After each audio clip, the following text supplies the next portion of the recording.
সৃজিতা, তুমি রবিবার দিন একটা মুভি দেখতে গিয়েছিলে তো? কি মুভি দেখেছো তুমি?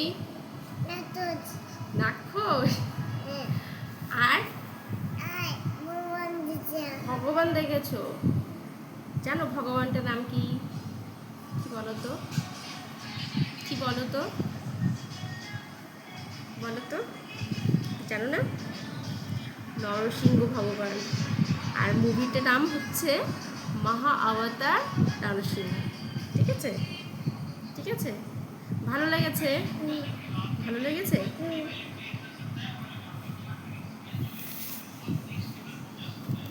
আপনারা কি দেখে আসুন বাচ্চা নিয়ে, ঠিক আছে, ফ্যামিলি ফ্যামিলি সবাইকে নিয়ে যেতে পারবেন যে মুভিটা দেখার জন্য। খুব ভালো, দারুণ মুভিটা, দুর্দান্ত মুভি, গায়ে লোম খাড়া হয়ে যাবে।